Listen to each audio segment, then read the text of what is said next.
This lesson is on the directional derivatives and the gradient, as it says there in the title.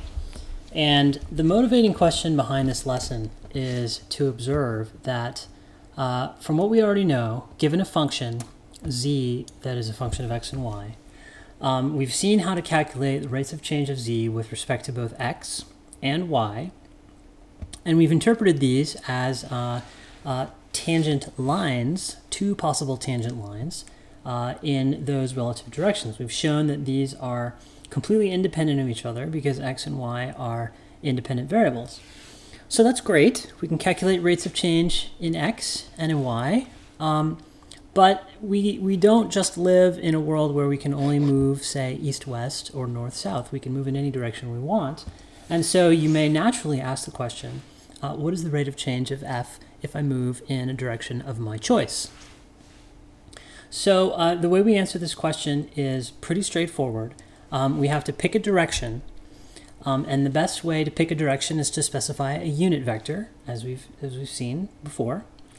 So we pick a unit vector in any direction that we choose.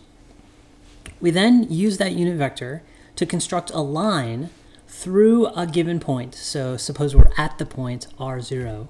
We start there, and then we use this unit vector to be the direction vector in a line that is parameterized by a parameter s. So what this says is that for every unit increase in s, I move 1 unit in the direction u hat. And now this gives me a parametric expression for x and y. X equals, say, x naught plus as, and y equals y naught plus bs. And now we calculate the rate of change of z with respect to s using the chain rule. And the interpretation of this is that we're calculating the rate of change in z as I walk 1 unit in the direction u hat. And this is called the directional derivative, and it's denoted with this notation d sub u hat of f, the directional derivative of f in the direction u hat. So let's just do a simple example to show how this works. Here I have a function. It is a downward opening paraboloid or a hill. And so the question is, find the rate of change at the point 1, 2 in the direction given by 2, 1. So we'll walk through the 3 steps. The direction vector 2, 1 is a direction, but it's not a unit vector. So first let's make that a unit vector. We do that by dividing it by its own magnitude, which is the square root of 2 squared plus 1 squared, or square root of 5, which gives us a unit vector, a unit direction vector, 2 over root 5, 1 over root 5, right here.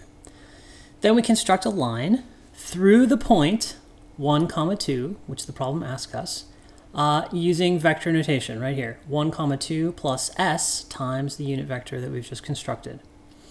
Then we take the directional derivative by letting x be 1 plus 2 over root 5s and y equal 2 plus 1 over root 5s, plugging those in to the original equation here, and then taking the derivative with respect to s, and that involves the chain rule. So we have df dx, dx ds, plus df dy, dy ds.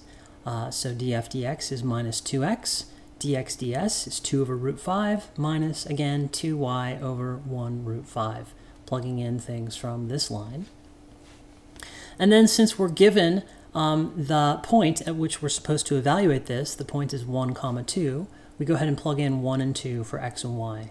And that gives us minus 4 over root 5 minus, again, 4 over root 5 for minus 8 over root 5. So that's fine. This is then the directional derivative of this function in the direction given by 1, 2 here. And it's just a number, just like any other rate of change between 2 variables. It's not a vector, it's just a number. So that's fine. We can calculate this number, and we can calculate this number for any function in any direction that we want. But there's something really more interesting here, and that is the structure of this thing here. This has a very characteristic structure. And so let's examine this in a little bit more general case on the next page. So for any direction vector, v, let's construct the unit vector by taking v and dividing by its own magnitude. And suppose that the resulting unit vector has components a and b, ai plus bj. Our line, parameterized by the parameter s, is then r0, any given point that we happen to be starting at, plus s u hat. And here again is the parameterization in parametric form of that line. And again, this just means that for every unit increase in s, I move 1 unit in the u hat direction away from the point r0. So the directional derivative is then just df ds, which is this formula that we saw on the previous page, df dx dx ds plus df dy dy ds, just using the chain rule. And we can group this in a characteristic way. We can write this thing here as the dot product of two other vectors, df dx df dy and a comma b, where a comma b, again, is just this vector u hat.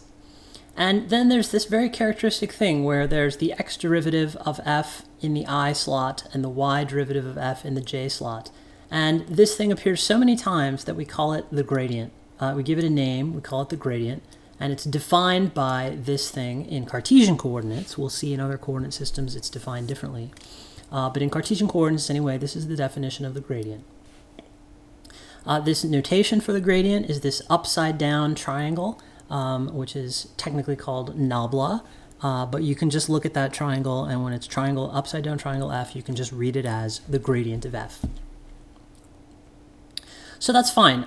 Here is how we calculate this object in Cartesian coordinates, and it arose very naturally from asking questions about the directional derivative.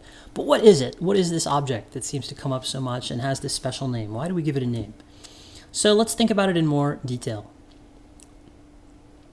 So because it's written grad f dot u hat, it's the dot product of two vectors. Grad f is a vector and u hat is a vector. And the dot product, as we saw in a previous section, can be written magnitude grad f, magnitude u hat times cosine of theta. And because the magnitude of a unit vector is always 1, that can be simplified to grad f cosine theta, magnitude of grad f. So let's consider now different possible directions that we could let u hat be pointing. Suppose we wanted to find the maximum rate of increase of the function f and ask what is the direction in which the maximum rate of increase occurs. So in order to maximize this object here, we need to have theta equals 0 because the maximum value of cosine 1 occurs at theta equals 0. So what that means is that the maximum possible rate of increase is the magnitude of grad f, and the direction in which that maximum rate of increase occurs, let's call that u hat max, must be the same as the direction of the gradient. So there we've learned two things. The gradient points in the direction of a maximum increase of f, and it has a magnitude equal to the maximum rate of increase in that direction. One more useful fact about the gradient comes from supposing that we let u hat point in the direction of a level curve. A level curve is a curve described by the implicit relation f of x and y equals c. So suppose we have some curve here, and we let u hat point in a direction tangential to that curve. So that would be, I'll call that a level direction, u hat level. Then along a level curve, f is constant, and so the rate of change of f in that direction is 0. That's the definition of a level curve.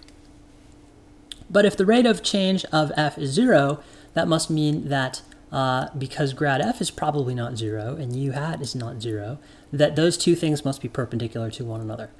So what we found is that the gradient is perpendicular to level curves. So to summarize, the gradient is a vector. It is perpendicular to level curves. It points in the direction of greatest increase of the function f, and it has a magnitude equal to that rate of increase. So this is a much more general definition than the Cartesian definition. So you can memorize the Cartesian one as a formula that only works in Cartesian coordinates, but this is a more fundamental definition of the gradient.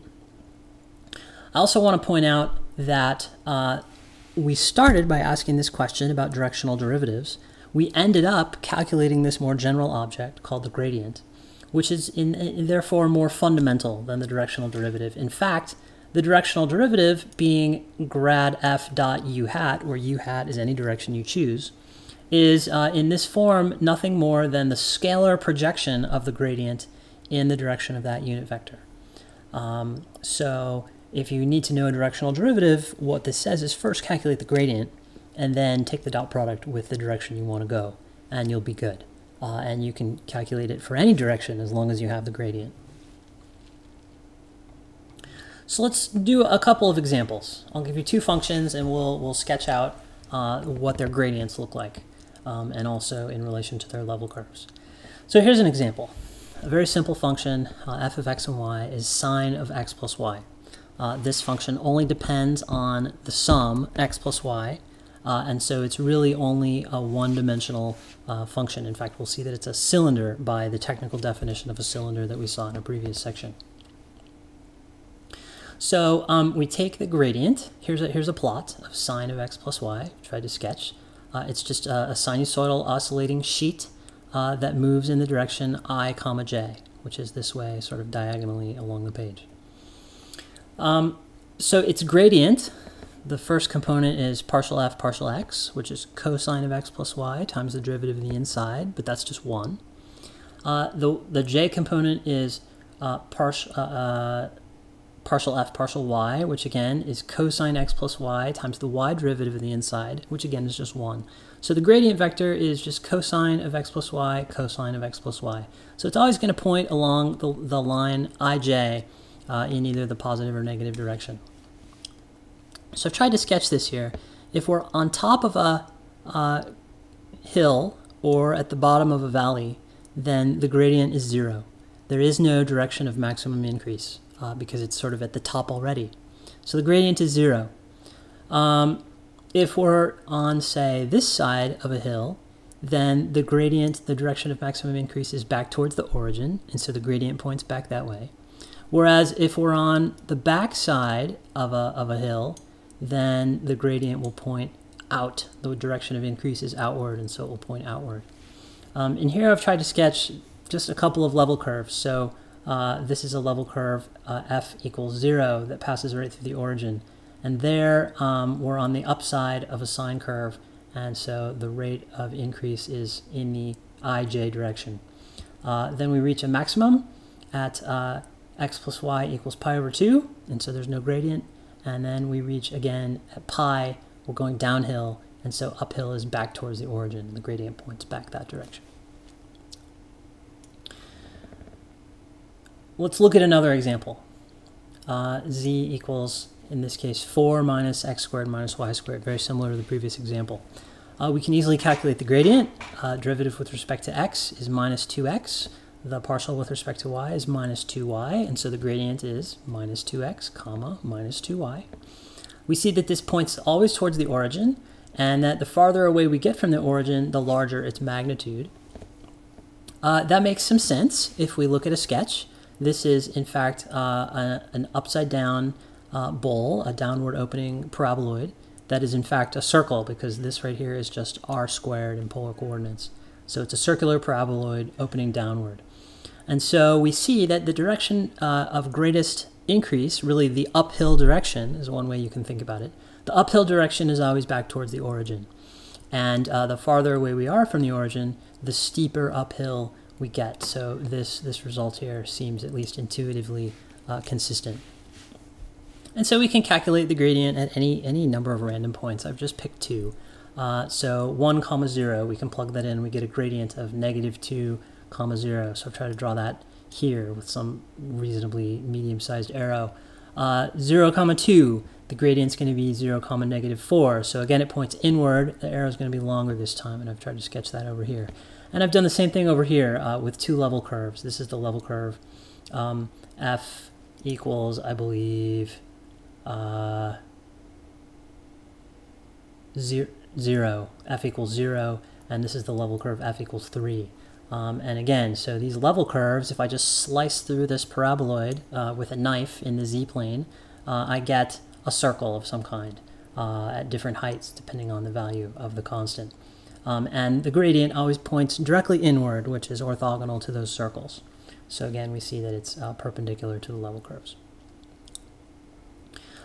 Let's move on and then just do one more quick example. So if we want to extend this idea to a higher number of dimensions, we'll get very similar results. So for a function of 3 variables, w equals f of x, y, and z, the gradient is defined, partial w, partial x, partial w, partial y, partial w, partial z. It's perpendicular to level curves obtained by setting this function equal to a constant. Here, this is one equation implicitly relating 3 variables. So 3 dimensions minus 1 is 2. These will be surfaces, so we call them level surfaces. But other than that, it's the same. The gradient points in the direction of maximum increase of w, and its magnitude is the maximum rate of increase. This gives us another way to calculate a tangent plane, is one sometimes encountered example of a gradient. It's not the most important example, I think, of a gradient. Really, the definition, maximum rate of increase, is most important. But here's one more little application of the gradient. So suppose I have a function, and I let f of x, y, and z equals c implicitly define some surface. And as I change c, I'll get slightly different surfaces. Suppose also that I've chosen a value of c, and I pick a point r0, which is on the surface. Suppose I know those two facts, that this gives me a surface right here, and I have a point on the surface. Well, then it's very easy to construct a tangent plane, because grad f at that point is going to be perpendicular to the level surface. And r0 is on the surface. So the plane, I have the 2 ingredients I already need for a plane. I have a point, and I have a normal. So here's the point normal form of a tangent plane, r minus r0 dot with the normal being played by grad f in this case, equals 0. That gives me a tangent plane.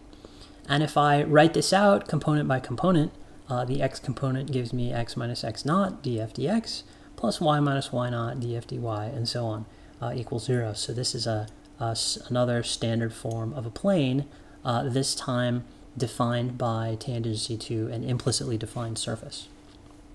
You can compare this to our old methods of defining a tangent plane. You'll see it's exactly the same. So let's use this in one final example.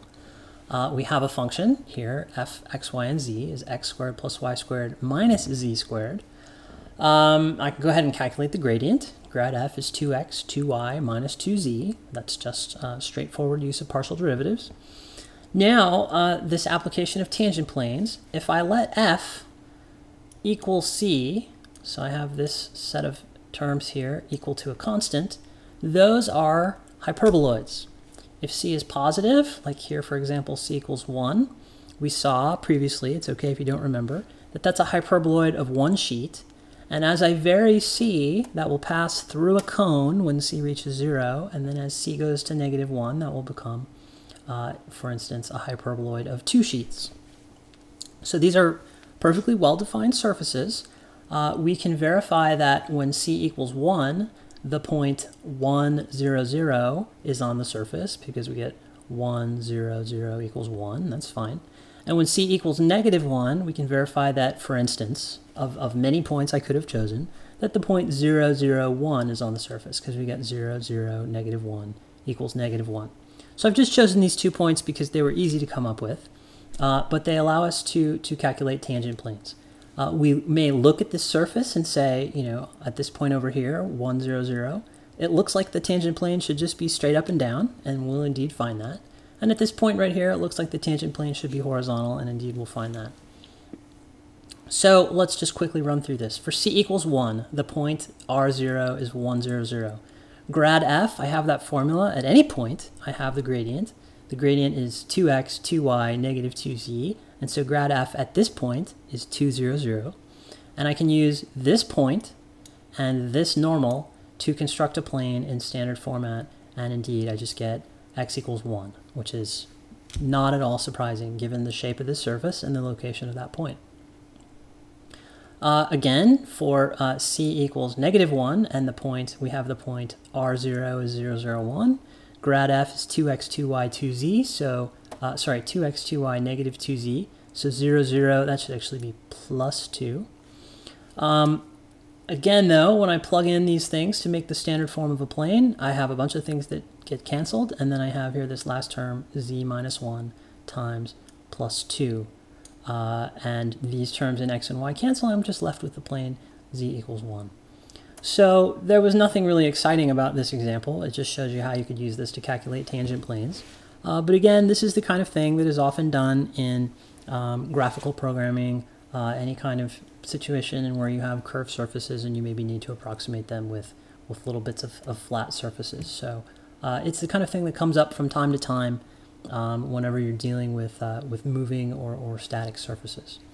So it's a good sort of trick to have up your sleeve.